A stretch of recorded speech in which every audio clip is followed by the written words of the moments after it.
আসসালামু আলাইকুম প্রিয় বন্ধুরা, আশা করি সবাই ভালো আছেন। তো আজকে আমরা ইঞ্জিনের গব শাফট এবং স্টার্টার প্রিমিয়ামের যে বুশ আছে ওইগুলো তুলবো, আপনাদেরকে দেখাবো এখানে একদম ইজিলিভাবে কীভাবে আপনারা এগুলো ইনস্টল করবেন। তো প্রথমে আমরা স্টার্টার বুশ যেটা আছে আমাদের ওইটা এখানে বসিয়ে দিচ্ছি। তো ওইটার দেখুন উপরের অংশে একটি ছিদ্র আছে, ওটা কিন্তু উপরের দিকে রাখবেন। উপরের দিকে রাখলে আপনার এই বুশ দিয়ে মোবিল আসা মানে ভালোই আসবে। তো ওই ছিদ্রটি উপরের অংশে সোজা রেখে দিবেন। তো আমরা খুব সহজে এটা তুলে নেব। আমাদের যে ইঞ্জিনের যে হেডের যে বাল্ব আছে আপনার, যেটা ইনটাক বাল্ব, যেটা ওই বাল্ব দিয়ে আমরা এটা তুলতে একদমই সহজ, ইজি হবে। তো আমরা ওই বাল্ব দিয়ে এটা তুলে নিচ্ছি, এখানে ইনস্টল করে নিচ্ছি। তো আপনারা ঠিক এইভাবেই কাজটি করে নেবেন।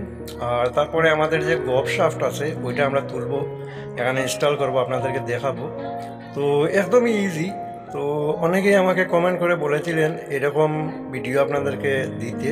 তো আজকে চেষ্টা করেছি একটু যে এরকম ভিডিও ফিটিংসের আপনাদেরকে দেওয়ার। তো আশা করছি ভিডিওটি আপনাদের ভালো লাগবে। তো ভালো লাগলে অবশ্যই লাইক কমেন্ট শেয়ার করে আমার পেজ এবং ইউটিউবের সাথেই থাকবেন। তো বুশটা আমরা তুলে এখানে দেখে নিলাম, আসলে বুশটি খুব ভালোই এখানে ফিটিংস হয়েছে। এখন আমাদের গব শাফট এখানে ফিটিংস করব। তো গব শাফটের যে এই যে দেখুন এখানে দুটি ছিদ্র আছে। তো যেদিকে আপনার একটু লম্বা, এই যে দেখুন লম্বা সাইড ভিতরের অংশে দিয়ে ছিদ্রগুলো নিচের দিকে দিয়ে দেবেন, তাহলেই কিন্তু আপনার এটা পারফেক্ট ফিটিংস হয়ে যাবে। তো এভাবেই ফিটিংসগুলো করতে হয়। তো সবাই ভালো থাকবেন, সুস্থ থাকবেন আর সম্পূর্ণ ভিডিওটি দেখুন। তো চলুন আমরা ফিটিংসের কাজ শুরু করে দিচ্ছি।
Action. 10 মিনিটের গান 10 ঘন্টা দিয়ে আসবে।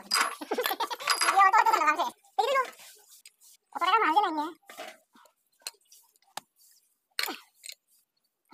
ভাই 10